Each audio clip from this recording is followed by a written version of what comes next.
Welcome, dear viewers. Thank you so much for 20,000 subscribers. It means a lot. Become a member of Dr. Void family at just 99 cents per month and get exclusive episodes every week. I shouldn't be telling you this story. Fuck it. I'm probably already dead by the time you're reading this anyway. The timer on my life started ticking down the moment I opened that file. That cursed, untitled document buried in a defunct directory on NASA's private server. The one they never thought anyone would find. My name is Gabriel Torres. 2 weeks ago, I was just a night shift IT technician at NASA's Goddard Space Flight Center in Greenbelt, Maryland. Nothing special about me. Just a guy with a security clearance, severe insomnia, and an unfortunate habit of poking around systems during the dead hours between 2 and 5 a.m. when nobody was watching. That's when I found it. Not in the classified databases where you'd expect something important to be hidden, but in an ancient storage server scheduled for decommissioning. It was labeled simply K2-18B Osiris Protocol.pdf. The creation date showed it was uploaded just 3 weeks after the James Webb Telescope's first data from the exoplanet arrived. The file contained images. Strange, impossible images. But that wasn't what changed everything. It was the 12 rules handwritten on the final page, titled Communion Protocol. I didn't understand what I was looking at initially. The images showed structures, massive angular formations that couldn't possibly be natural. They resembled ancient ruins, but with proportions all wrong, like they were built for beings with completely different physical dimensions than humans. And there was something else in those images, something moving. I still remember the exact moment when Douglas Harmon, the night guard, touched my shoulder and nearly gave me a heart attack. "Find something interesting?" he asked, his breath reeking of coffee and breath mints. I closed the file instantly. "Just running system diagnostics." He nodded, but I saw the way his eyes lingered on my screen. "You should head home, Torres. It's almost morning." I gathered my things, trying to look normal, but as I was leaving, he called after me. "Hey, Torres!" I turned, heart hammering. "Some files are better left unopened," he said with a strange expression. "For everyone's sake." I nodded and left, but I'd already saved a copy of the document to my personal drive. Stupid, stupid mistake. The following night, the admin passwords had been changed. My security clearance was downgraded without explanation.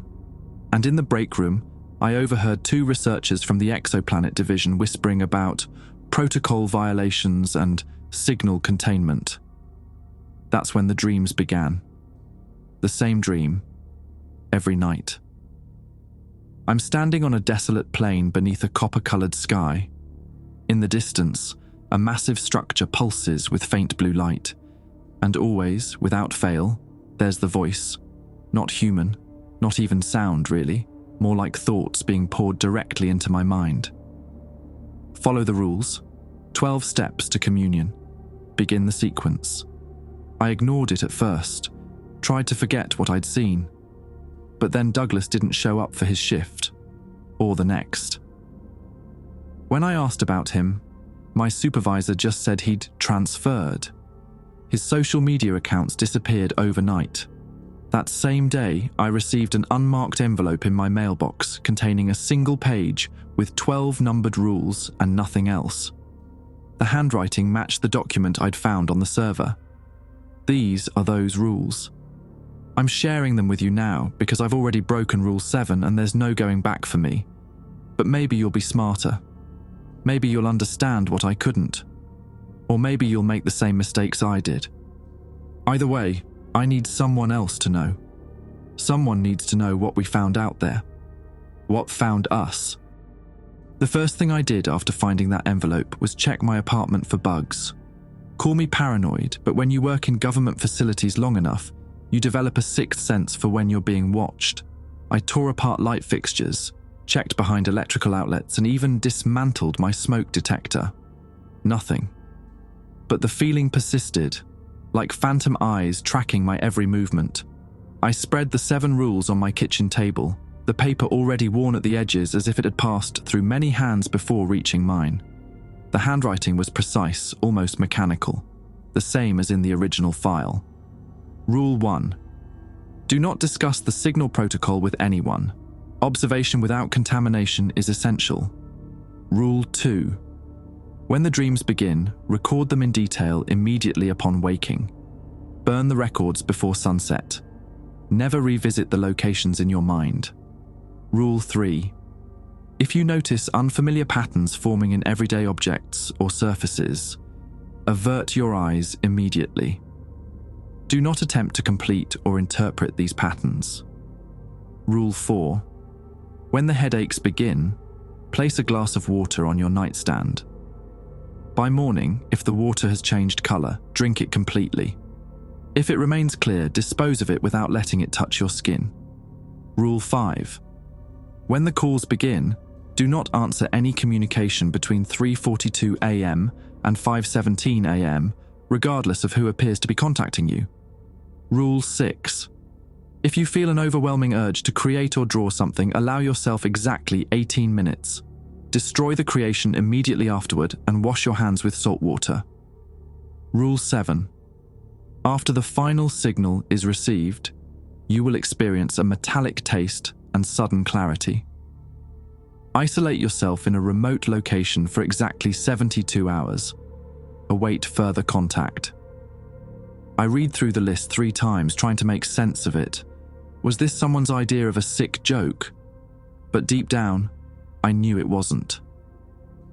The dreams I'd been having matched too perfectly with Rule 2. That night, I couldn't sleep. I kept thinking about Douglas and where he might be now. Had he seen the same file, received the same rules? I tried calling his personal number, but it had been disconnected. Around 3 a.m., I gave up on sleep and went to my computer. I needed more information about K2-18B, something that might help me understand what I was dealing with. The exoplanet had been in the news recently. Discovered years ago, but the James Webb telescope had only recently provided detailed atmospheric analysis. The reports all mentioned the same things: water vapor, methane, potential habitability, but nothing about structures or ruins or anything remotely suggesting an ancient civilization. I dug deeper, searching science forums and astronomy blogs. In one obscure thread, I found a post from an anonymous user claiming to be a former NASA contractor. They're filtering the raw data. What's being released to the public is heavily redacted. The methane signatures aren't natural, they're too periodic, too consistent. Think about it. What natural process creates perfectly timed methane releases across an entire planet's atmosphere? The post had been deleted minutes after being published, but someone had screenshotted it. The replies were a mix of ridicule and conspiracy theories, but one comment caught my attention. Look up Osiris, not the Egyptian god, the protocol. Osiris, the same word that had been in the file name I found. I searched for it but found nothing concrete, just vague references to a classification system and something called signal containment procedures. My phone rang, startling me so badly I knocked over my coffee mug. The screen showed unknown caller. I checked the time, 4:27 a.m. Rule 5. Do not answer any communication between 3:42 a.m. and 5:17 a.m. I stared at the vibrating phone, my finger hovering over the screen. Part of me, the rational part, knew this could just be a coincidence. A wrong number, a telemarketer from another time zone, anything. But another part of me, the part that had been dreaming of copper skies and alien structures, knew better. I let it ring until it went to voicemail. 30 seconds later, a text message appeared. Gabriel Torres. Initial calibration confirmed. Signal sequence initiated. Your compliance has been noted. My hands shook as I dropped the phone like it had burned me. This wasn't a prank. This wasn't my imagination. This was real. I spent the rest of the night sitting in the corner of my bedroom, watching the phone like it might sprout legs and attack me. When dawn finally broke, I called in sick to work. I couldn't face going back to Goddard. Not now. As I made coffee, I noticed something strange about the kitchen tiles. The pattern seemed different, as if some of the white tiles had shifted slightly overnight to create a new configuration. I blinked hard, and everything looked normal again. Rule 3. If you notice unfamiliar patterns forming in everyday objects or surfaces, avert your eyes immediately. I remembered the rule and quickly looked away, focusing instead on the coffee pot. My hand trembled slightly as I poured myself a cup. I decided I needed to talk to someone who might understand what was happening. There was one person I could think of, Dr. Alexander Weiss, a professor of astrophysics I'd met at a facility event last year. He'd given a controversial lecture about potential techno-signatures in exoplanet data, and rumour had it he'd been quietly pushed out of NASA's inner circles afterward. I found his contact information and sent a carefully worded email, making no direct mention of K2-18B or the rules, just asking if he had time to discuss some unusual astronomical data analysis I'd encountered. His response came within minutes. Mr. Torres, I've been expecting your message. Meet me at the National Arboretum near the Capitol columns at noon today. Come alone. And whatever you do, don't bring any electronic devices.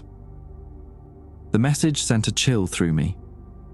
How could he have been expecting me? And how did he know my name when I'd used an anonymous email account? I had 5 hours until noon. 5 hours to decide if I was going to continue down this rabbit hole or try to forget everything I'd seen. But even as I considered walking away, I knew it was already too late. The copper-coloured dream had come again last night, and this time I'd moved closer to the pulsing structure. Close enough to see what looked like writing etched into its surface. Close enough to see that something inside had noticed me too. I arrived at the National Arboretum 20 minutes early, leaving my phone locked in the glove compartment of my car as instructed. The Capitol columns rose before me like ancient ruins transplanted to modern-day DC. Towering Corinthian pillars that once supported the east portico of the Capitol, now standing in eerie formation amidst carefully manicured gardens. The midday heat was oppressive, the air thick with humidity and the scent of flowering plants. Only a handful of tourists wandered the grounds, most sensible people having sought indoor refuge from the summer swelter. I found a bench with a clear view of the columns and waited, constantly scanning my surroundings. At exactly noon, a man emerged from behind the largest column. He was tall and gaunt, with a shock of white hair and deep-set eyes that seemed to absorb light rather than reflect it. Dr. Alexander Weiss looked nothing like the confident, somewhat arrogant academic I remembered from the NASA event. This man moved like someone being hunted. "Mr. Torres," he said, settling beside me on the bench, but keeping several feet of distance between us. "Thank you for being punctual, and for leaving your devices behind." "How did you know I would contact you?" I asked without preamble. Weiss smiled thinly. "Because you're following the pattern. You found the file. You received the rules. Now you're seeking answers." He glanced around nervously. "We have approximately 18 minutes before we need to relocate. Security sweep patterns." "Security? Who's watching us?" "Everyone. No one. It doesn't matter." He pulled a small notebook from his pocket. "What matters is what stage you're at. Tell me which rules you've encountered so far." I described the 7 rules I'd received and the experiences I'd had. The dreams, the phone call, the shifting patterns in my kitchen tiles. Weiss nodded, jotting notes in tiny, cramped handwriting. "Good. You're still early in the process. There's time to prepare you." He looked up, fixing me with an intense stare. "What do you know about K2-18B?" "Only what's been in the news. Water vapor, methane, potentially habitable, but in the file I found..." "Don't." Weiss cut me off sharply. "Rule 1. Do not discuss. Not here, not anywhere. The protocol exists for a reason. But if we're both already involved..." "Involved?" He gave a harsh laugh. "Mr. Torres, you aren't involved. You've been selected." He checked his watch. "We need to walk. Head toward the bonsai exhibition. Act casual." We strolled through the gardens, maintaining a conversational distance that might appear normal to any observers. Selected for what? I asked, keeping my voice low. Communication, Weiss replied simply. K2-18B isn't just an exoplanet with a water-rich atmosphere, it's a beacon. A beacon for what? Not what, who? He paused near a Japanese maple, pretending to admire it. The James Webb didn't just detect atmospheric components, Mr. Torres. It detected signals, patterns embedded in the methane fluctuations, too precise to be natural. The implications hit me like a physical blow. You're saying there's intelligent life on K2-18B? Weiss shook his head. Not on. From. What's on K?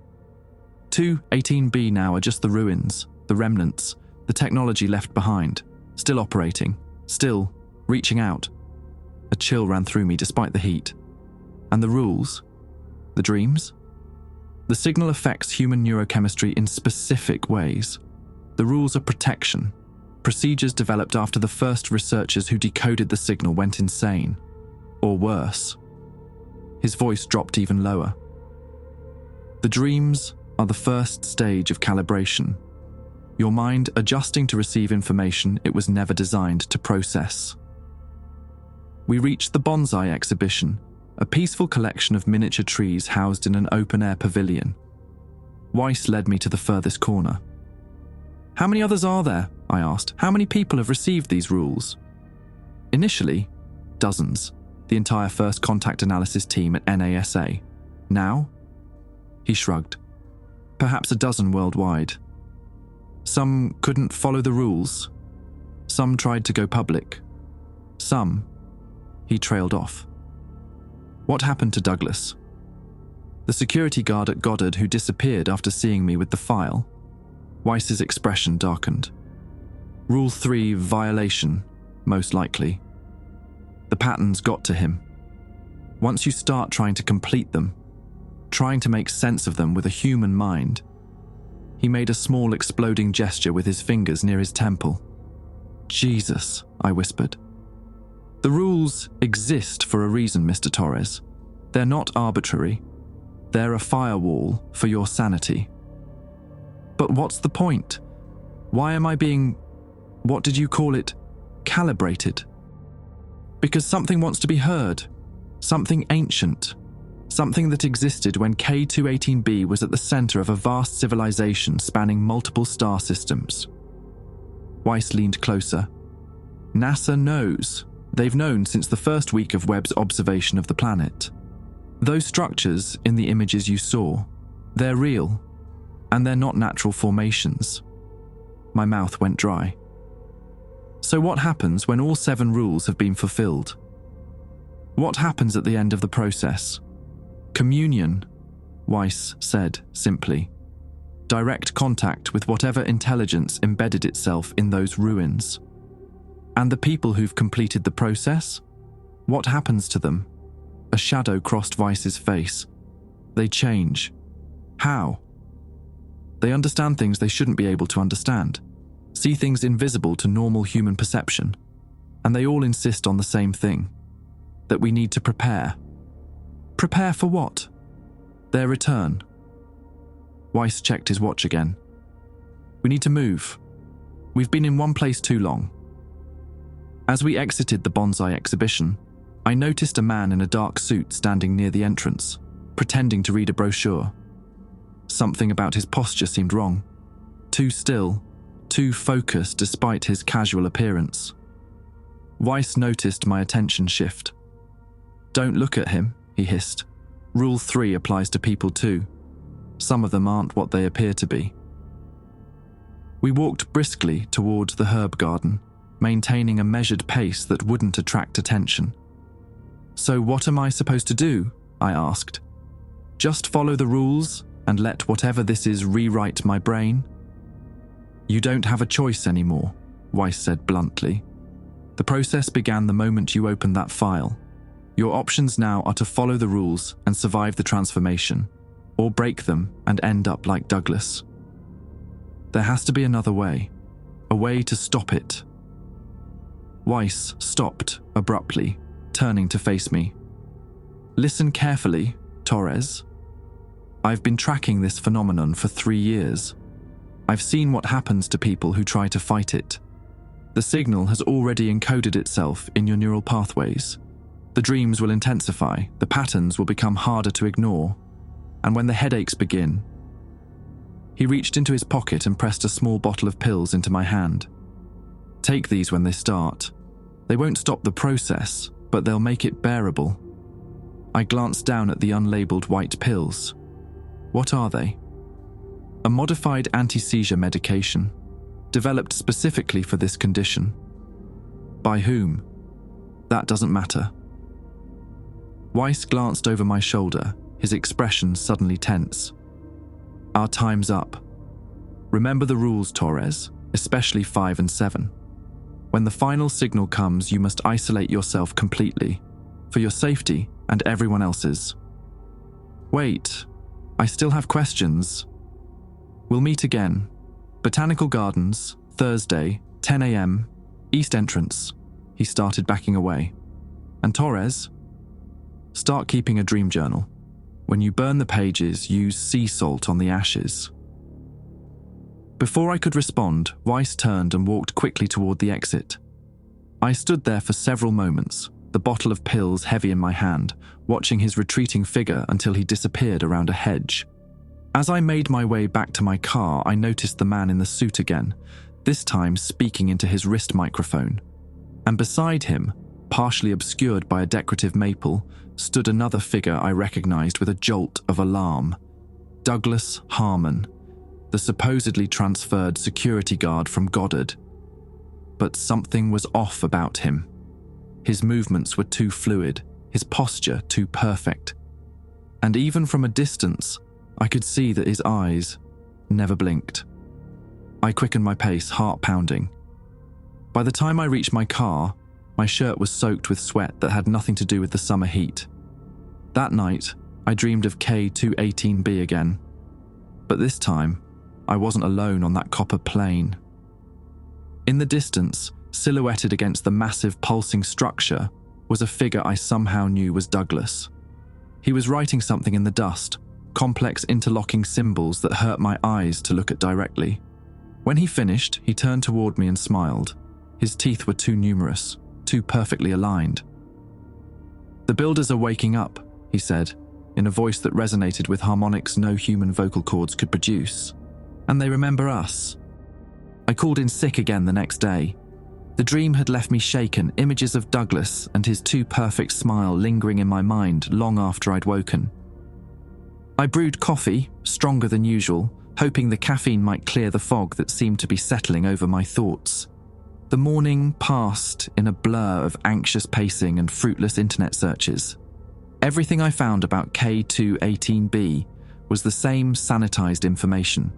A potentially habitable exoplanet, water vapor in the atmosphere, orbiting a red dwarf star about 124 light-years from Earth. Nothing about structures or signals or ancient builders. Around noon, the headache started. It began as a dull throb behind my right eye. Nothing too concerning. I popped a couple of ibuprofen and tried to distract myself with mindless TV.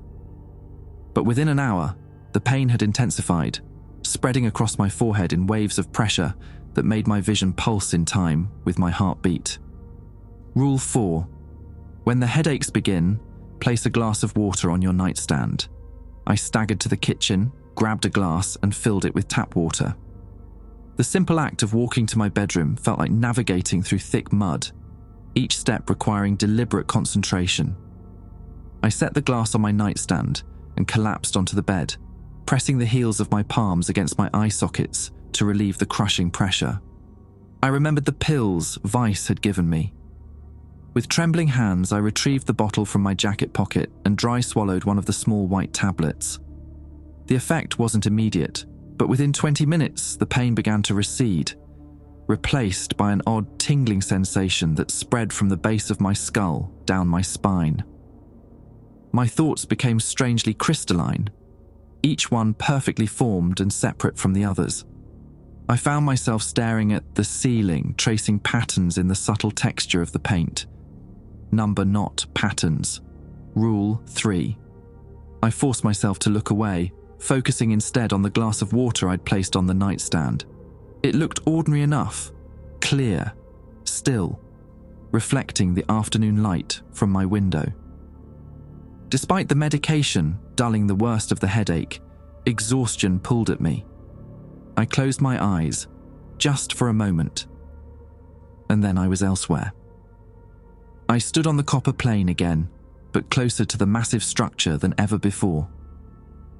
From this distance, I could see that what I'd taken for a single building was actually a sprawling complex of interconnected towers and domes, all pulsing with that same blue light that seemed to emanate from within the materials themselves. The symbols Douglas had been writing were everywhere now, etched into the dusty ground in expanding spirals that converged on the central structure. They seemed to vibrate with meaning, as if each one contained volumes of information compressed into a single glyph. "You're making progress." I turned to find Douglas standing beside me, his appearance even more unsettling up close. His skin had a waxy quality, and his movements were too precise, too economical. "What is this place?" I asked. "A memory," he replied. "Not yours. Theirs." "The builders?" He nodded, his head moving in a too-perfect arc. "What you're seeing is an imprint, a record stored in the ruins and transmitted through the signal, the last days of their outpost on K2-18B. What happened to them?" Douglas smiled that wrong smile again. "They transcended, evolved beyond physical form, but they left sentinels behind, watchers to monitor the younger races, to identify potential." "Potential for what?" "Communion." He gestured toward the central structure. "They're coming back now. After millions of years, the cycle is beginning again, and they need proxies, interpreters." "Is that what happened to you? You became their proxy?" His expression shifted subtly, something almost human flickering across his features. "I made a mistake. I completed a pattern I shouldn't have, tried to understand what wasn't meant for human comprehension." He touched his temple. "They had to reconfigure me, to salvage what was useful." A chill ran through me. "And Weiss? Is he like you?" "Weiss is." Douglas paused, his head tilting at an angle that made my stomach lurch. "Weiss believes he's found a middle path, a way to use the signal without being used by it. He's wrong." In the distance, the blue pulse of the structures intensified, casting long shadows across the copper landscape. "You need to wake up now," Douglas said, his voice suddenly urgent. "They're coming to your apartment." "Who is?" "The others, the ones who work for the control team. They detected your connection forming too quickly. They think you're a security risk." "How do you know this?" Douglas tapped his temple again. "Because I'm the one who reported you, but that was before I understood what you are." "What am I?" "Special, different. Your neural architecture is compatible in ways mine wasn't." His head snapped up suddenly, like an animal sensing danger.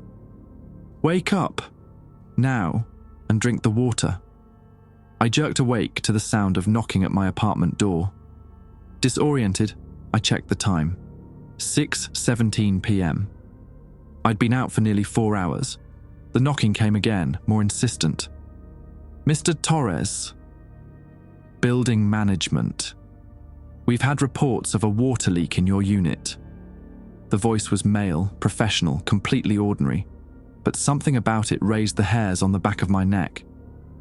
Moving as quietly as possible, I crept to the door and peered through the peephole.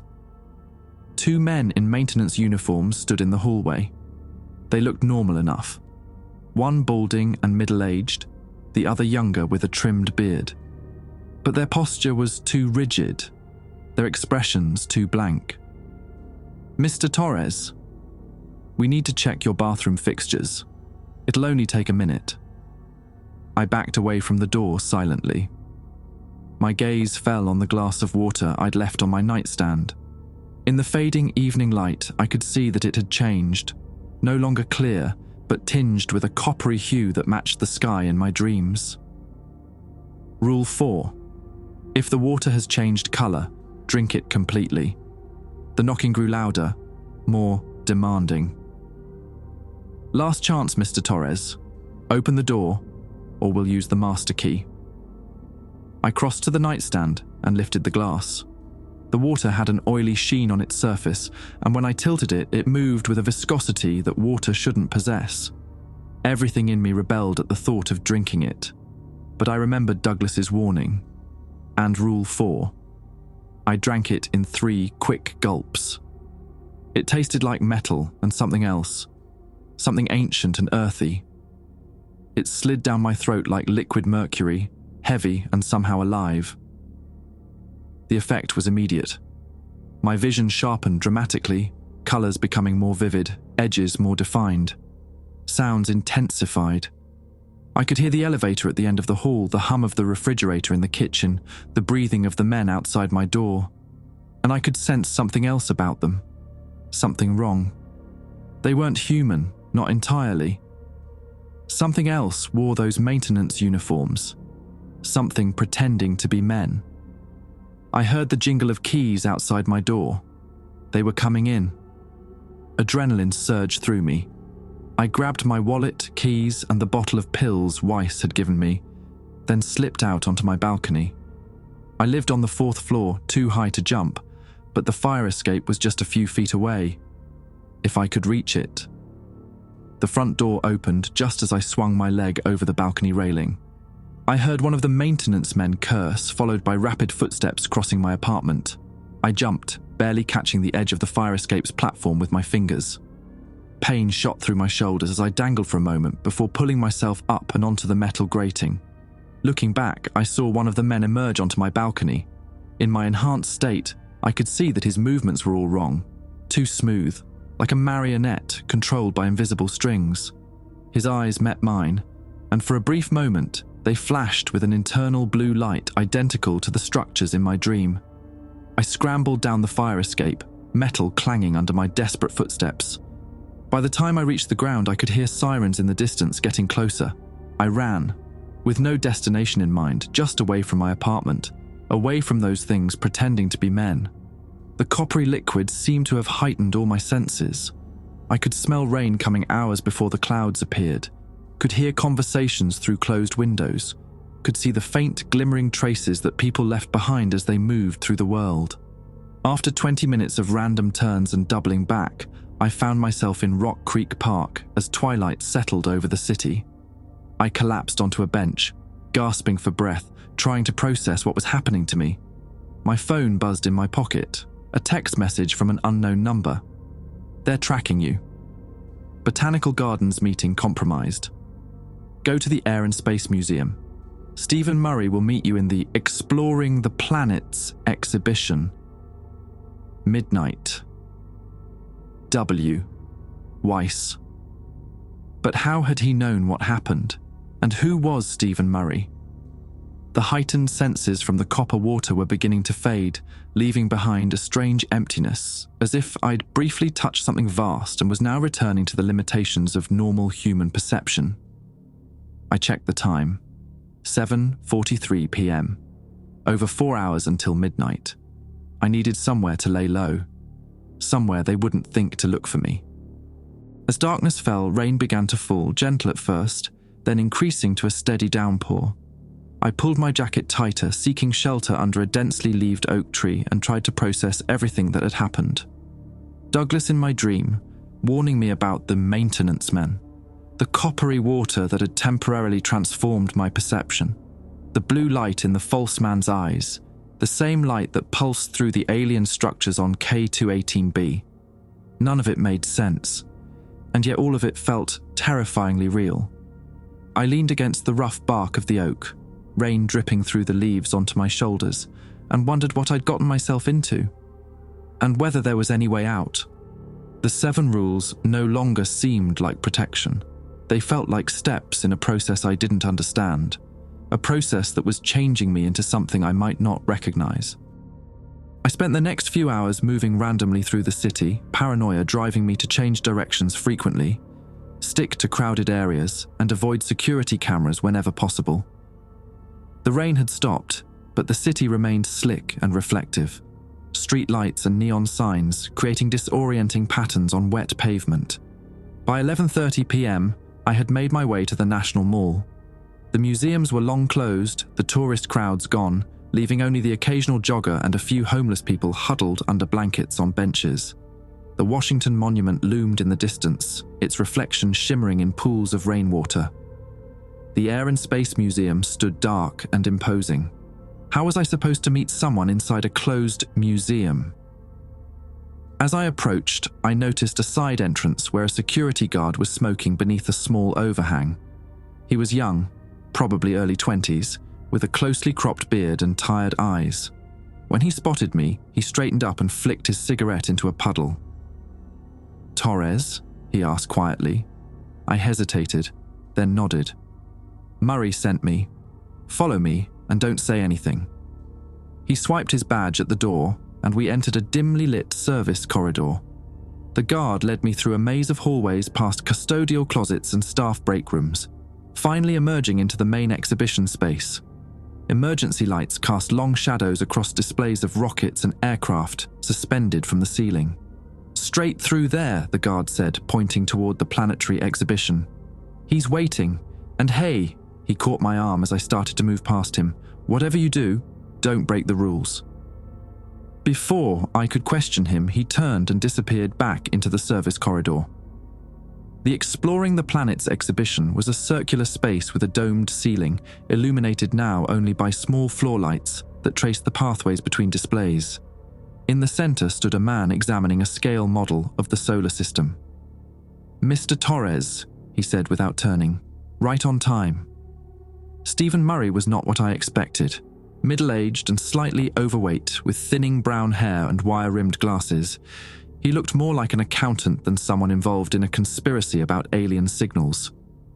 He wore a rumpled tweed jacket despite the summer heat and carried a battered leather messenger bag. "Dr. Weiss sent you?" I asked, approaching cautiously. Murray nodded. "Alexander and I go back a long way. JPL, before all this started." He gestured vaguely at the planetary displays around us. "Before we knew what was out there." "And what exactly is out there?" Murray's gaze swept the room, as if checking for eavesdroppers in the empty museum. "The oldest civilization in the galaxy, maybe in the universe." He moved to stand beside a large image of K2-18B based on Webb telescope data. "What do you see here, Mr. Torres?" I studied the image, a bluish-green sphere with swirling cloud patterns, looking deceptively Earth-like. "An exoplanet, potentially habitable." "Look closer," Murray said, pulling a small UV penlight from his pocket and shining it on the image. Under the ultraviolet light, faint lines appeared on the planet's surface, geometric patterns too regular to be natural. The public images have been scrubbed, but they missed the trace radiation signatures in the UV spectrum. My mouth went dry. "Those are cities," Murray confirmed. "Or what's left of them. Ruins of a civilization that reached its peak millions of years before the first human ancestors walked upright." He switched off the penlight. "The signals embedded in the methane fluctuations are coming from automated systems still operating within those ruins. Systems designed to reach out across space and time to find compatible neural architectures." "Compatible for what?" "Integration." Murray's expression was grave. "The builders weren't just an advanced civilization, Torres. They were a transitional one, the bridge between purely physical existence and something beyond. They discovered a way to encode consciousness into signals, to exist as patterns of information rather than matter. I thought of the dreams, the strange sense that something vast was trying to communicate with me. And now they want to come back, using human bodies?" Murray shook his head. "Not exactly. They don't want physical form again. They've evolved beyond that. What they want are interpreters, interfaces between their realm and ours." He studied my face. "How far along are you? Which rules have you experienced?" "The dreams, the patterns, the headache, and the water. You drank it? When I nodded, Murray sighed. Then you're committed. There's no reversing the process now. A chill ran through me. What happens next? The calls. Rule 5. They'll try to establish direct contact soon. Murray reached into his messenger bag and pulled out a slim metal case. When that happens, you'll need this. Inside the case was what looked like a modified hearing aid. What is it? A filter. It allows for partial communion without complete neural reconfiguration. Weiss developed it based on studies of the earlier subjects. It won't stop the process, but it might give you some control over it. I took the device, turning it over in my hands. Why are you helping me? What's your stake in this? Murray's expression darkened. My daughter was on the original analysis team, one of the first to receive the signal. He swallowed hard. She didn't follow the rules, tried to force communion before she was ready.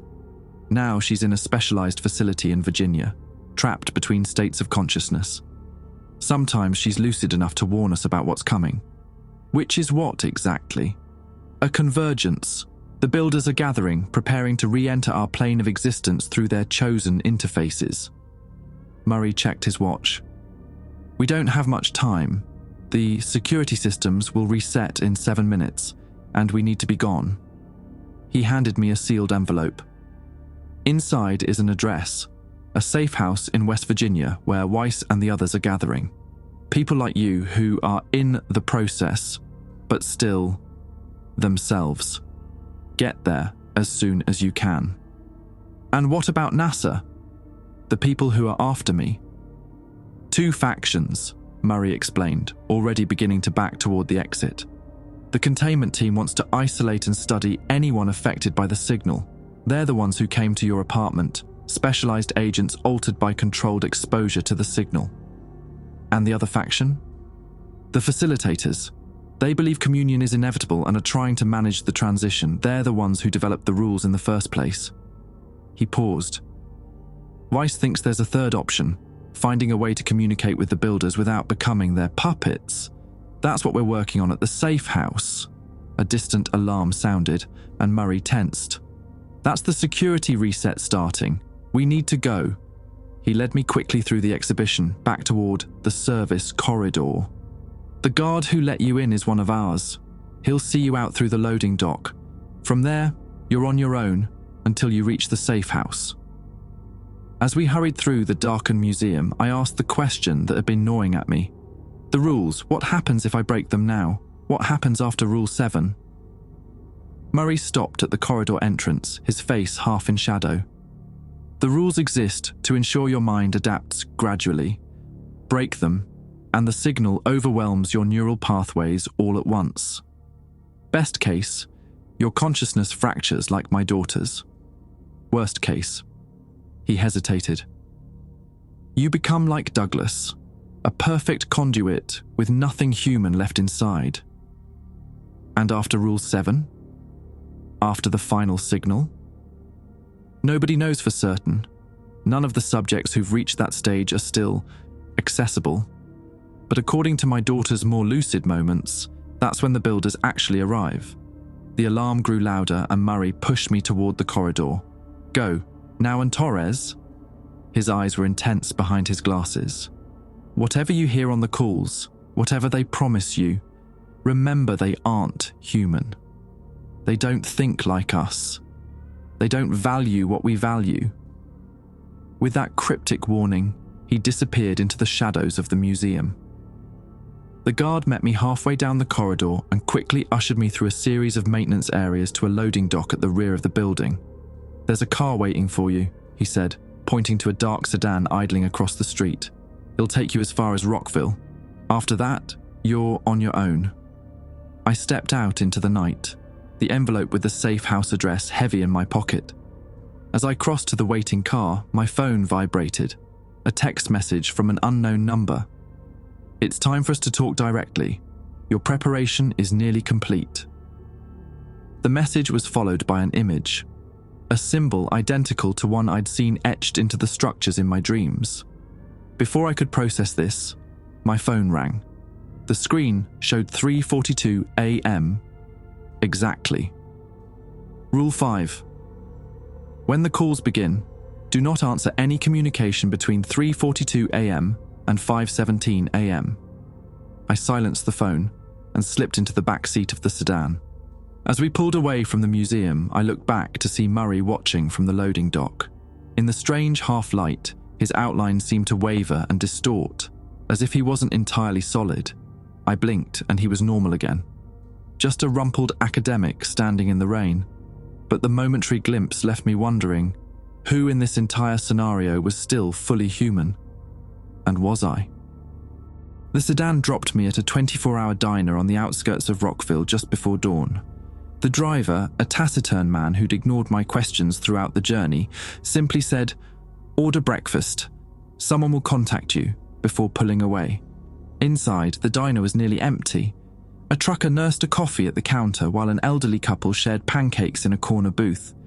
I slid into a booth by the window, ordered coffee and eggs from a bleary-eyed waitress, and tried to gather my thoughts. My phone had rung 17 times during the drive, always showing the same unknown number. After the first few calls, I'd switched it to silent, but I could feel it vibrating in my pocket like a living thing trying to get my attention. Each time I checked the clock, still within the forbidden window specified by Rule 5. At 5:18 a.m., 1 minute after the cutoff time, the calls stopped abruptly. I pulled out the envelope Murray had given me and carefully opened it. Inside was a hand-drawn map leading to a location in the Monongahela National Forest, with GPS coordinates scribbled in the margin. No address, no landmarks labelled, just the cryptic notation, Echo Basin. Ask for the librarian. The waitress delivered my food, and I realised I was ravenous. I wolfed down the eggs and toast, trying to ignore the strange looks from the elderly couple. Did I look as bad as I felt? Probably worse. Unshaven. Clothes rumpled from running and hiding. Dark circles under my eyes. As I was finishing my coffee, a man slid into the booth across from me. He was in his 30s, athletic build, with a military-style haircut and watchful eyes. Despite the casual jeans and flannel shirt, everything about him screamed government. "Gabriel Torres," he said. Not a question. I tensed, ready to bolt. "Relax. If I were containment, you'd already be in a black site." He pushed a set of car keys across the table. "Blue Subaru in the back lot. Tanks full, GPS is disabled. Head west on I-68, then south on 219. Stick to the map after that. No electronic navigation." "Who are you?" "Someone who believes in Vice's third option." He glanced at his watch. "You have a 5-hour window before containment recalibrates their tracking algorithms. After that, they'll be able to detect the signal emissions from your neural activity." "Signal emissions?" "From my brain. Side effect of the water. The copper compound alters certain neural pathways, makes them more conductive to the K2-18B signal. It's how they found you at your apartment." He tapped his temple. "You're broadcasting, Torres. Faintly, but enough for their equipment to detect at close range." The implications were terrifying. "So I'm what? A walking antenna now?" "More like a receiver that occasionally transmits back." He pulled a small metal case from his pocket, similar to the one Murray had given me but smaller. "Take this. 1 pill every 6 hours. It'll dampen the emissions temporarily." "Why are you helping me?" His expression darkened. "Because I've seen what happens when containment gets hold of someone at your stage of the process, and because my brother was on the original Webb data analysis team." He stood abruptly. "Get moving, and Torres, when you get to Echo Basin, tell them Phoenix sent you." With that, he walked out, leaving me with the car keys and pill case. 30 minutes later, I was heading west on I-68 in the blue Subaru, putting distance between myself and DC. The morning was grey and misty, the Appalachian foothills emerging as shadowy forms through the fog. I swallowed one of the pills Phoenix had given me with a swig of gas station coffee, hoping it would work as promised. The phone calls had stopped, but now something new was happening. As I drove, I began to notice strange flickers in my peripheral vision, patterns forming and dissolving at the edges of my sight. When I tried to look directly at them, they vanished, only to reappear when I focused on the road again. Rule 3. If you notice unfamiliar patterns, avert your eyes immediately. I kept my gaze firmly on the road ahead, ignoring the increasingly complex geometries trying to capture my attention. The effort gave me a headache, dull but persistent. After 3 hours of driving, I exited onto Route 219 heading south. The landscape had changed dramatically. Densely forested mountains rising on either side of the winding 2-lane highway, small towns appearing and disappearing as I passed through. Cell service became spotty, then non-existent. Near a town called Thomas, I pulled over at a roadside overlook to check the map. As I studied the hand-drawn directions, a wave of dizziness washed over me. I gripped the edge of the paper, waiting for it to pass, but instead, it intensified. The map's lines seemed to crawl across the page, reconfiguring themselves into those same alien symbols I'd seen in my dreams. I blinked hard and the map returned to normal. But something had changed. New markings had appeared, faint lines in coppery ink showing a different route than the one originally indicated. A route that somehow felt right in a way I couldn't explain. I folded the map with shaking hands and returned to the car. As I pulled back onto the highway, I found myself taking an unmarked turnoff that hadn't been part of Murray's directions. The rational part of my mind screamed that this was wrong, that I should stick to the plan. But another part, growing stronger by the hour, assured me this was the correct path. The road narrowed, asphalt giving way to gravel, then to rutted dirt as it climbed deeper into the mountains. The forest pressed in on both sides, ancient trees blocking much of the midday sun. I passed no other vehicles, saw no signs of human habitation. After nearly an hour on this isolated track, I crested a ridge and saw it. A valley nestled between steep mountains, a silver ribbon of river cutting through its center. Echo Basin, though no sign marked it as such. I knew this place, recognized it with a certainty that couldn't have come from my own memories.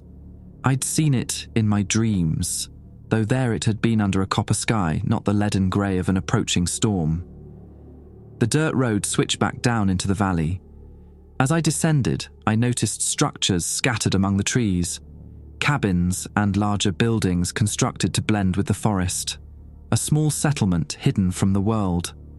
At the valley floor, the road ended at a gate with a small guardhouse. A bearded man with a shotgun stepped out as I approached, signaling me to stop. "State your business," he called as I rolled down my window.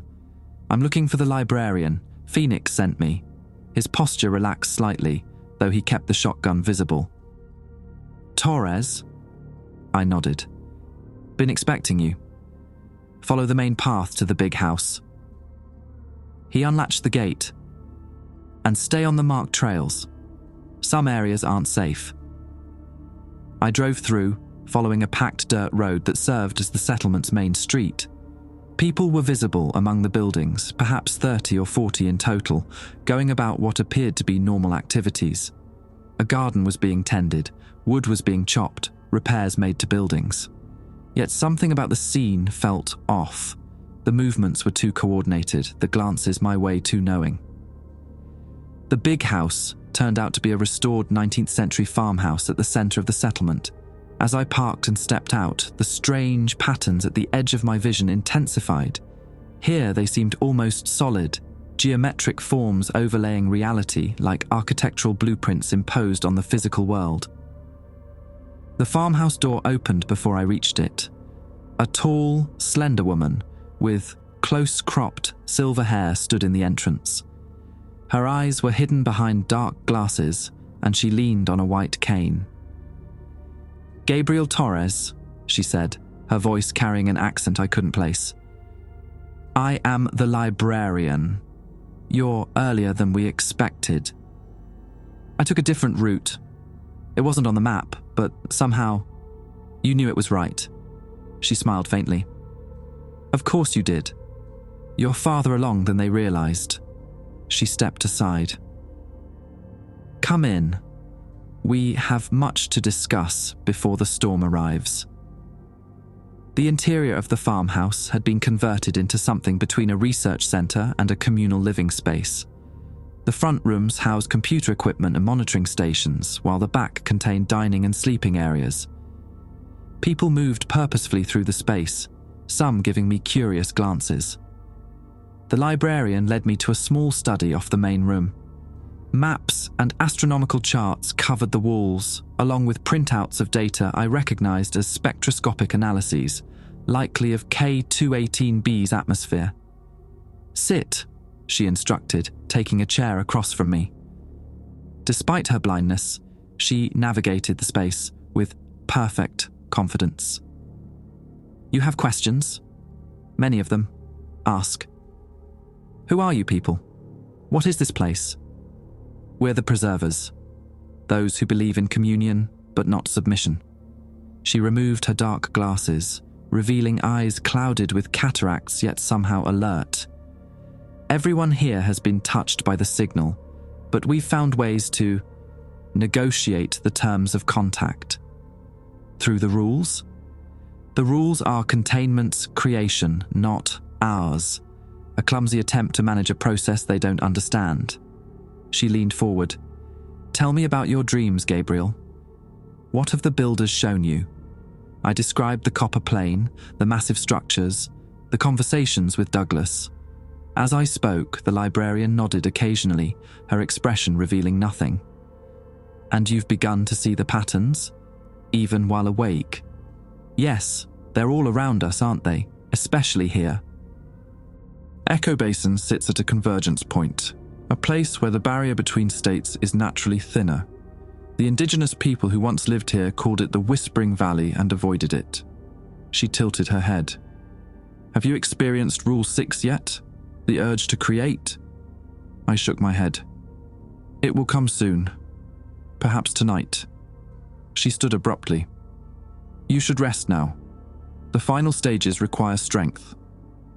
As if on cue, a young man appeared at the study door. "Room 3 is ready," he informed the librarian. "Take Mr. Torres there and see that he's not disturbed. After he's rested, bring him to the chamber."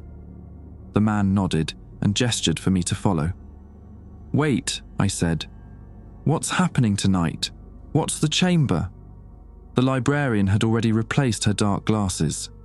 "Tonight you will experience Rule 6, and if you're as compatible as I suspect, we'll attempt to establish controlled communion." Her voice softened slightly. "Rest now, Gabriel. You're among friends here. The only ones who truly understand what you're becoming." As the young man led me through the farmhouse to a small but comfortable bedroom, I caught glimpses of other residents. Some appeared normal, but others showed subtle signs of change. Eyes that reflected light oddly, movements too fluid, expressions too still, all in various stages of the same process that was overtaking me. I collapsed onto the bed, exhaustion finally catching up with me. Despite my racing thoughts and the strangeness of my surroundings, sleep claimed me almost instantly. And with sleep came the dreams, more vivid than ever before. The copper plane, the structures. But this time I moved through them, passing through walls as if they were mist, ascending to heights that showed me the full scope of the ruins. A vast city that had once housed beings utterly unlike humans, yet who had faced the same existential questions. What comes after physical existence? Is consciousness transferable? Can a civilization cheat death itself? They had found their answers millions of years ago, and now they were returning to share them whether humanity was ready or not. In the dream, Douglas appeared beside me, more machine than man now, his form barely holding its human shape. "They're coming," he said, his voice resonating with harmonics that hurt my ears. "The first of them has already arrived. Tonight, you'll meet it. What does it want with me? The same thing it wanted from me. From all of us." His features rippled, momentarily revealing something else beneath the human facade. A door. I woke to the sound of thunder. Rain lashed against the windows of my small room and the light had faded to a premature twilight. I checked my watch. 6:42 p.m. I'd slept for nearly 6 hours, yet felt no more rested than before. My fingers tingled with a strange, persistent sensation like static electricity trapped beneath my skin.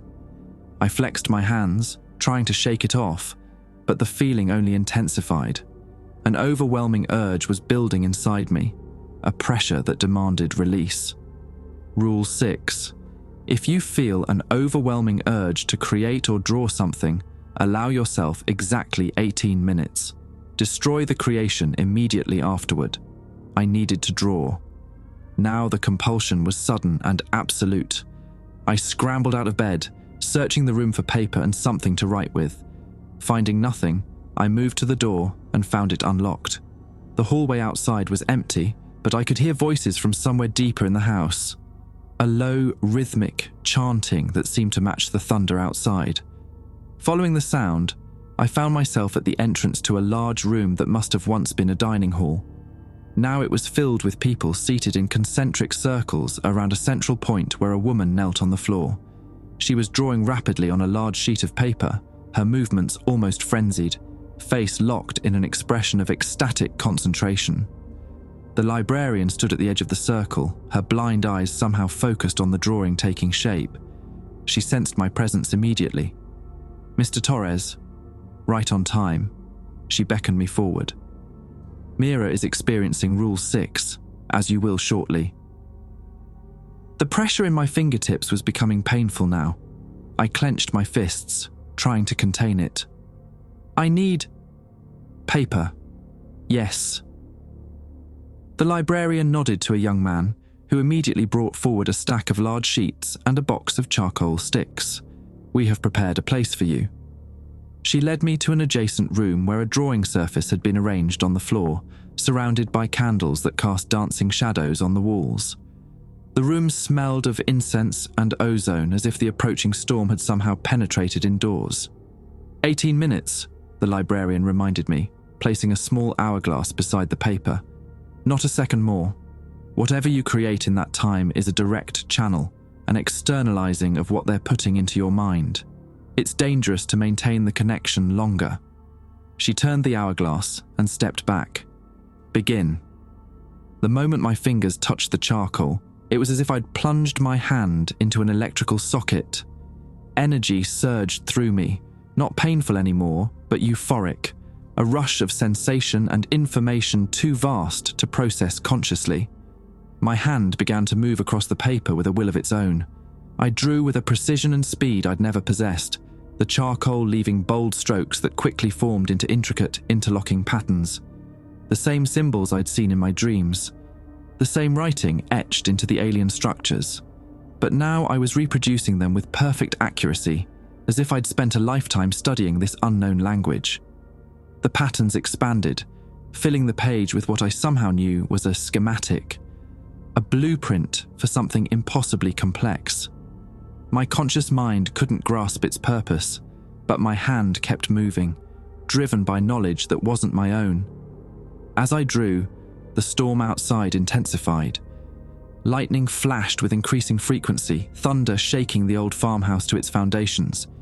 Each flash seemed to coincide with a new surge of whatever was flowing through me, guiding my movements. Time lost meaning. I was vaguely aware of people entering the room, watching in silence as the drawing took shape. Among them was Dr. Weiss, his expression a mixture of fascination and alarm. But I couldn't stop to acknowledge him, couldn't even slow the frantic pace of my drawing. When the final grain of sand dropped through the hourglass, the librarian's voice cut through my trance. "Enough." The command broke whatever had held me. I dropped the charcoal and fell backward, gasping as if I'd been holding my breath underwater. My fingers were black with charcoal dust, hands cramping from their sustained effort. Before me lay an intricate diagram covering the entire sheet, concentric circles filled with alien script, mathematical formulas I couldn't begin to understand, and at the center what appeared to be a three-dimensional representation of a structure identical to the one from my dreams. "Remarkable," the librarian murmured, kneeling beside the drawing. Though blind, she ran her fingers just above its surface, tracing the patterns as if she could see them. The precision is unprecedented. You've reproduced the transmission schema perfectly. What is it? My voice was hoarse, throat dry. A beacon. Dr. Weiss stepped forward, studying the drawing with intense concentration. It's a quantum-entangled beacon designed to create a bridge, for lack of a better term. A bridge to what? To them, the librarian said simply. The builders. Weiss helped me to my feet. I was shaking, my body experiencing something like withdrawal now that the creative energy had dissipated. The rules say I have to destroy it, I said, looking down at the drawing. The librarian smiled faintly. The rules were created by people who fear what's coming. We take a different approach. She gestured, and 2 attendants carefully lifted the drawing. We study what comes through. We learn. We prepare.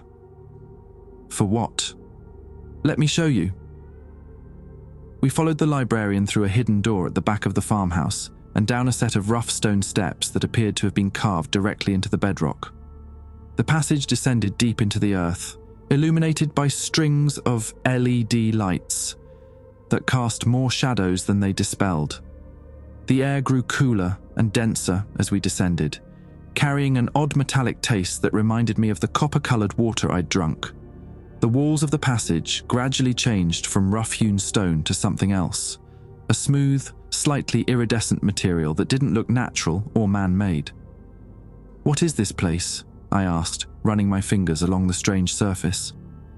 Echo Basin sits atop a much older structure, Dr. Weiss explained. Something that was here long before humans evolved. We discovered it by accident 3 years ago when the signal first became detectable. The passage opened into a vast chamber that took my breath away. The ceiling soared at least 30 feet above us, the walls curving in a perfect dome. The entire space was constructed of the same iridescent material, which pulsed with faint blue light in patterns identical to those in my dreams. In the center of the chamber stood what could only be described as an altar, a raised platform of the same material as the walls, atop which rested a rough-hewn stone cube approximately 2 feet on each side. The cube was covered in the same symbols I'd just drawn, glowing with an internal light that shifted between blue and copper. Around the chamber, perhaps a dozen people were engaged in various activities, taking measurements, recording data, meditating in small groups. All wore the same distant, slightly dreamy expression that suggested they were not entirely present. "Welcome to the archive," the librarian said. The builders left these structures all over the universe, repositories of knowledge, dormant until a suitable intelligence evolved nearby. "There's one under Echo Basin? Here on Earth?" "A small one," Weiss said. "A seed vault, we think. The main repository is on K2-18B. The librarian approached the central altar. "This is what NASA found when they analyzed the Webb data. Not just ruins on a distant planet, but evidence of a network. A web of these structures spanning thousands of star systems, all connected through quantum entanglement." "The signals," I murmured. "The patterns we're seeing, they're coming from this network." "Yes." The librarian placed her hand on the cube, and its glow intensified. For years, it was dormant. But something has changed. The network is activating, and it's seeking interfaces. "Human hosts," I said, understanding dawning. "That's what Douglas meant about being a door." Weiss nodded grimly. "The builders evolved beyond physical form millions of years ago, but to interact with our physical reality again, they need intermediaries, consciousness that can exist in both states." A thunderous boom shook the chamber, dust raining down from the ceiling. The storm above had reached its peak. "Perfect timing," the librarian said, a note of anticipation in her voice. "The electromagnetic disturbance from the storm will mask what happens next." She turned to me. "Are you ready for Rule 7, Gabriel?" "What?" I looked between her and Weiss. "No, I haven't even completed Rule 6 yet. The rules say I have to destroy what I created." "The rules are a leash," the librarian said dismissively. "A way to slow the process, to maintain the illusion of control, but you're stronger than they expected, more compatible. She gestured around the chamber. Everyone here has broken free of containment's rules. We've established our own protocols for communion. Weiss stepped closer to me, his expression troubled. What she's proposing is risky, Gabriel. Accelerating the process has consequences. What kind of consequences? Before he could answer, one of the attendants cried out, pointing to the cube. Its glow had intensified dramatically, pulses of blue-white light emanating from it in waves that matched the rhythm of the thunder above. The librarian's face was transformed with almost religious fervor. It's beginning, the storm is amplifying the signal. She gripped my arm with surprising strength. This is your chance, Gabriel, to see beyond the veil, to understand what they're offering us. I tried to step back, but her fingers dug into my flesh. I don't think I'm ready. None of us were ready, she whispered. That's the point. Human consciousness cannot prepare itself for transcendence. It must be guided. Another attendant approached, carrying a small silver bowl filled with what looked like water, but glowed with the same coppery hue I'd seen before. No, I said, pulling away from the librarian. The rules exist for a reason. Murray warned me. Murray is a coward, the librarian hissed. His daughter failed because she was weak, not because the process is flawed. The cube's pulsing accelerated, matching the now frantic beating of my heart. The patterns at the edges of my vision solidified, no longer peripheral but overlaying reality, like a transparent screen filled with alien script. Gabriel.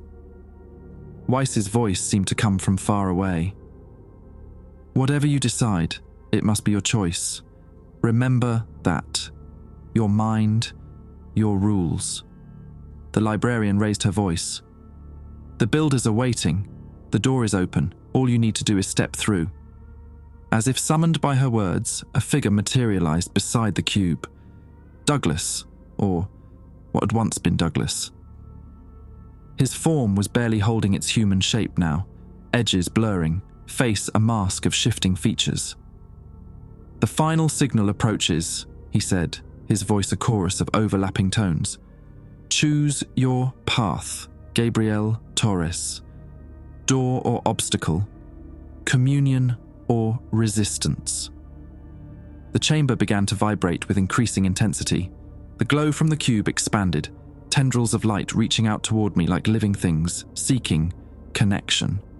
And in that moment, as reality itself seemed to waver, I realized that Rule 7 wasn't just about isolation. It was about choice. The final, irreversible choice. Time seemed to slow as tendrils of light reached for me from the pulsing cube. The chamber vibrated at a frequency that made my teeth ache and my vision blur. The librarian's unseeing eyes were fixed on me, her expression rapturous. Behind her, Weiss looked torn between fascination and terror. Choose, Douglas's multi-toned voice insisted. The window is brief. In that frozen moment, Murray's warning echoed in my mind. Whatever they promise you, remember they aren't human. They don't think like us. They don't value what we value. I took a step back. No. The librarian's face contorted. You don't understand what you're rejecting. You're right, I don't, I admitted. And neither do you, not fully. I looked at Douglas, or the thing wearing his form. The rules exist for a reason. Rule 7 says isolation is required. 72 hours alone, that's what I choose. The light tendrils wavered as if confused by my resistance. Fool, the librarian hissed. You would follow the protocols of those who fear transcendence. I'll follow my own path. I turned to Weiss. You said it had to be my choice, my mind, my rules. Weiss nodded slowly, relief visible beneath his scientific curiosity. The isolation chamber is prepared. This way. The librarian moved to block our path. The builders have chosen him. He cannot refuse. I'm not refusing, I clarified. I'm doing this properly. Rule 7. As written. Douglas tilted his head at an impossible angle, his features shifting like liquid. The sequence can be accelerated. Previous subjects have demonstrated compatibility. And what happened to them? I demanded. Did they maintain their identity through communion? Or were they just erased? Douglas's form flickered, momentarily revealing something beneath the human disguise, a complex fractal structure of light and geometric patterns that hurt my eyes to look at directly. Communion requires adaptation, he admitted. Consciousness cannot remain unchanged when exposed to higher states of information. Another thunderous boom shook the chamber and the lights flickered. In that brief darkness, I caught Weiss's arm and whispered, "Get me out of here." He nodded almost imperceptibly, then raised his voice. "The storm is affecting the power systems. The communion should be postponed until conditions stabilize." "No." The librarian's voice had taken on the same harmonic quality as Douglas's. "The electromagnetic disturbance amplifies the signal. This is the perfect moment." As if to emphasize her point, the cube's glow intensified dramatically, bathing the chamber in pulsing blue copper light. The tendrils grew more aggressive, snaking toward me with clear purpose. "Now, Weiss," I muttered. He slipped a hand into his pocket and pressed something. Instantly, the lights throughout the chamber failed completely, plunging us into darkness broken only by the cube's alien glow. "This way," Weiss hissed, pulling me toward a side passage I hadn't noticed before. We stumbled through the darkness as chaos erupted behind us, shouts, the sound of overturned equipment, and beneath it all, a high-pitched keening that couldn't have come from a human throat. The narrow passage twisted upward, rough stone steps forcing us to climb rapidly. My lungs burned, muscles protesting, but fear drove me onward. The sounds of pursuit grew more distant as we ascended. "EMP device," Weiss gasped as we climbed. "Knocked out their security system temporarily, but they'll recover quickly." We emerged through a concealed trapdoor into what appeared to be a tool shed at the edge of the settlement. Rain hammered the roof, and lightning cut the sky into jagged pieces. Weiss secured the trapdoor, then led me through the downpour toward the forest's edge. "The isolation chamber is 1/2 mile from here," he shouted over the storm. "A bunker built into the hillside, designed specifically for Rule 7. We slogged through mud and undergrowth, the rain rendering visibility practically non-existent. Behind us, floodlights began to cut through the darkness as the settlement recovered from the EMP. "They're not going to let me just walk away," I yelled. "No," Weiss agreed grimly. "The librarian's faction believes communion should be forced, accelerated. They've broken with protocol entirely." "What about you? Aren't you with them?" I was, until I saw what happened to the last volunteer. His face was grim in the flashes of lightning. Total personality dissolution. Whatever came back wearing that body wasn't human anymore. We reached a small clearing where a concrete structure protruded from the hillside, its heavy door reminiscent of a Cold War bomb shelter. Weiss punched a code into the keypad, and the door swung open with a pneumatic hiss. It's stocked with everything you'll need for 72 hours. Food, water, sanitation facilities. He ushered me inside. Most importantly, it's lined with a special alloy that blocks the signal. You'll be completely cut off from them, and from us. The interior was Spartan but functional. A cot, a small desk, shelves stocked with supplies, and a basic bathroom behind a partition. A single light panel in the ceiling provided illumination. "The metallic taste," I said suddenly. "Rule 7 mentions it, I haven't experienced that yet." "It usually comes right before the final signal," Weiss explained. "When it happens, you need to be inside with the door sealed." "And after 72 hours? What then?" Weiss's expression was troubled. "If you follow the protocol exactly, your mind should be properly calibrated for partial communion without personality dissolution. You'll be able to receive information without becoming merely a vessel." He handed me a satellite phone. "If you survive intact, call this number. I have colleagues who can extract you. And if I don't survive intact, then whatever emerges from this bunker won't need extraction." He checked his watch. "I need to go. They'll be searching for us." He moved toward the door, then paused. "Good luck, Torres. Remember, your mind, your rules." The door sealed behind him with a heavy thud, multiple locks engaging automatically. Suddenly, I was alone in the silence. The storm outside reduced to a distant rumble through the thick walls. I sat on the edge of the cot, trying to process everything that had happened. The drawing I'd created, the alien structure beneath Echo Basin, Douglas's transformed state, the librarian's fanatical determination to force communion. It all seemed impossibly bizarre, yet I couldn't deny the evidence of my own senses. The patterns were still visible at the edges of my vision, but fainter now, the signal-blocking alloy Weiss had mentioned apparently working as designed. For the first time in days, my mind felt clearer, more fully my own. I inspected the supplies: bottled water, MREs, basic toiletries, a notebook and pen, and a digital clock counting down from 72 hours. No phone, no internet, no connection to the outside world except the satellite phone for emergency extraction. Perfect isolation as Rule 7 required. I wrote down everything I could remember about the events since finding the file at Goddard: the dreams, the rules, the people I'd encountered. The act of recording it helped organize my thoughts, separating what I knew from what I merely suspected. Hours passed. I ate a tasteless MRE, drank water, paced the confined space. The countdown on the digital clock ticked away with maddening slowness. 68 hours, 47 minutes, 32 seconds. 68 hours, 47 minutes, 31 seconds. 68 hours, 47 minutes, 30 seconds. Sleep proved elusive. Every time I closed my eyes, the copper plane and alien structures waited for me. Not as dreams now, but as memories. Places my mind had visited while my body remained on Earth. Sometime during the second day, the metallic taste began.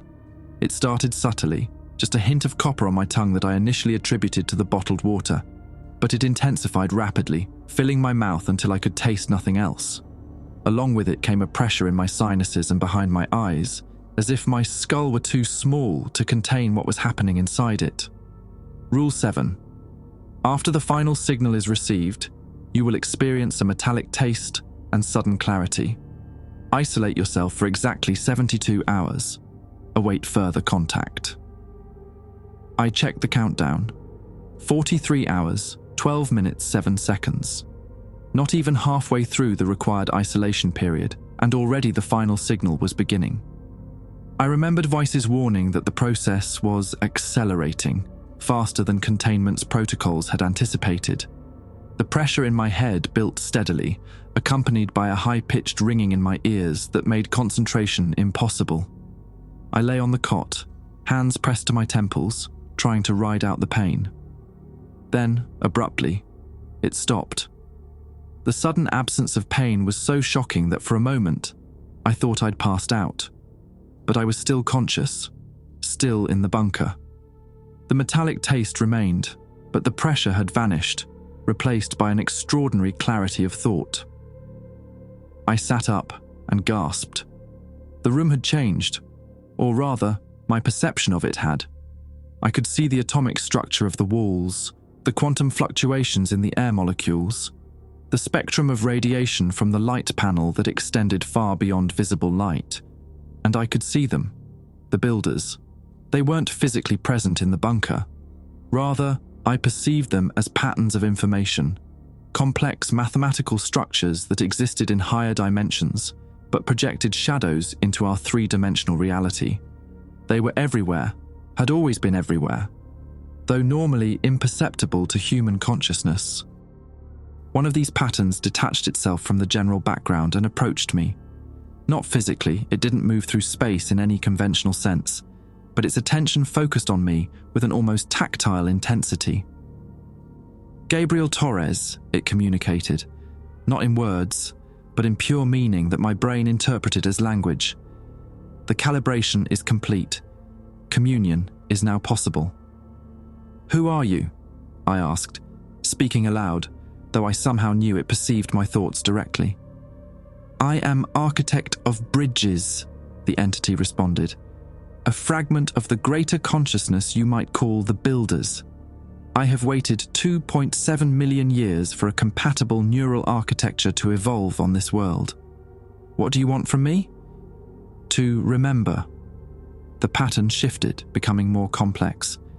Our civilization transcended physical form, but in doing so, we lost something essential, the ability to directly experience the universe we once inhabited. We require interfaces to reconnect with material reality. Images flooded my mind, glimpses of a vast civilization that had spanned galaxies, beings of unimaginable intelligence creating technologies that manipulated the fundamental forces of the universe. And then a great transition as they abandoned their physical forms to become pure information, existing in a realm of abstract mathematics and quantum entanglement. You want to use human bodies, I said, understanding dawning. To experience physical reality again. Not use, share. The pattern pulsed. Communion benefits both. Your species gains knowledge beyond your current comprehension. We regain connection to the physical. And what happens to the human consciousness during this sharing? The pattern hesitated, a flickering that I somehow interpreted as discomfort. Integration requires adaptation. Some human neural patterns are preserved, others are reconfigured. You mean erased, I said flatly. You're talking about possession, not sharing. Your language lacks precision. The process is more complex than your current understanding permits. I thought of Douglas, his humanity subsumed by whatever now wore his form. I think I understand well enough. The countdown on the digital clock read 41 hours, 3 minutes, 59 seconds. Less than 2 days remained of my isolation. What happens if I refuse communion? I asked. The pattern darkened. The signal has already altered your neural architecture. You cannot return to your previous state. Without completed communion, the changes will continue unpredictably. Most human minds fragment under such conditions. So, my choices are possession or madness. Your perspective is limited by fear, the entity responded. What you call possession, we call evolution. What you fear as madness, we recognize as transformation. The clarity in my mind was beginning to fade, the extraordinary perceptions diminishing. The pattern sensed this. Our time grows short. The final signal will intensify until communion is complete. Choose integration now, and the process will be controlled, your core identity partially preserved. And if I wait? If I complete the full 72-hour isolation as Rule 7 requires? The pattern fluctuated in what might have been frustration. The rules were created by humans who do not fully understand the process. They delay the inevitable. But they might give me a chance to maintain more of myself, I countered. A temporary illusion at best. The pattern began to fade as my enhanced perception continued to diminish. We will speak again before your isolation ends, Gabriel Torres. Consider carefully what we offer. The alternative is unpleasant. As the entity withdrew, the room returned to normal, or what passed for normal now. The metallic taste lingered, and the patterns at the edges of my vision had intensified, but the godlike clarity had vanished. I slumped back onto the cot, exhausted yet eerily alert. The final signal had begun, and with it, the countdown to a decision that couldn't be avoided. Integration or resistance, evolution or dissolution. The digital clock continued its relentless countdown. 40 hours, 58 minutes, 27 seconds. 40 hours, 58 minutes, 26 seconds. 40 hours, 58 minutes, 25 seconds.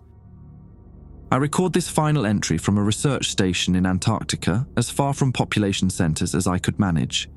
The isolation helps. The cold clarity of the polar environment seems to slow the fragmenting of my consciousness, giving me lucid periods where I can still remember who I was, who I am. The 72 hours in the bunker ended 13 days ago. I'd like to say I made a noble choice in those final moments, that I resisted communion for the sake of humanity. The truth is messier. When the countdown reached 0, I experienced what the builders call convergence, a state where my mind existed simultaneously in multiple realities. I saw what awaited Earth if the builders fully returned, not destruction, but transformation. Humanity remade as vessels for ancient consciousness, our individual identities subsumed into a vast collective intelligence. Some would call it evolution, others extinction by another name. I chose a third path, partial communion, accepting enough of the signal to stabilize my neural architecture without surrendering my core identity entirely. According to Architect of Bridges, I am the first to achieve this balance, though how long it will last remains uncertain. When Vice's colleagues extracted me from the bunker, they found me changed, but still recognizably human. The patterns I see are permanent now, layered over reality, like architectural blueprints from another dimension. I understand things I shouldn't be able to comprehend, can perceive frequencies and energies beyond normal human sensation, but the cost is high. My memories fragment and reassemble in random patterns. Sometimes hours pass while I'm elsewhere. And always, there is Architect, a presence in the back of my mind, watching, waiting for my resistance to falter. What happened at Echo Basin after my escape, I learned from news reports. A gas line explosion destroyed the settlement, killing everyone present. Containment's work, no doubt, eliminating the librarian's faction to prevent accelerated communion. Weiss survived. He contacts me occasionally through secure channels, monitoring my condition, sharing information about similar cases emerging worldwide. There aren't many of us, perhaps a few dozen people in the partial communion state. All of us changed, all of us struggling to maintain our humanity. As for NASA and what they found on K2-18B, the truth remains classified. Official statements describe interesting methane patterns and potential biosignatures, carefully avoiding any mention of structures or ruins. The James Webb continues to collect data, though what happens to that data and who analyzes it remains unknown. The 7 rules are real. They work, after a fashion. But they're only a delaying tactic, a temporary firewall against a signal that's growing stronger as more of the ancient network activates. The builders are patient. They've waited millions of years for compatible neural architectures to evolve. They can wait a little longer for humanity to either embrace communion willingly or be overwhelmed by it. I write this account during a period of clarity, knowing that such moments grow rarer. Yesterday, I found myself drawing complex mathematical formulas that describe how to amplify the signal from K2-18B. I burned the papers immediately, but the knowledge remains in my mind, accessible to Architect whenever my guard weakens. If you found this record, it means one of 2 things. Either I've lost my battle to maintain this fragile balance, or something has happened to break the stalemate between containment and the builders. Either way, remember the rules. They won't save you, but they might buy you time to make your own choice when communion comes. And it will come. The copper sky and ancient structures I first saw in dreams are visible to me now, even when awake. The builders are returning, awakening from their long dormancy, reaching across 124 light years to reclaim their lost connection to physical reality. What they found on K2-18B wasn't just evidence of an ancient civilization. It was the civilization itself, waiting to be reborn.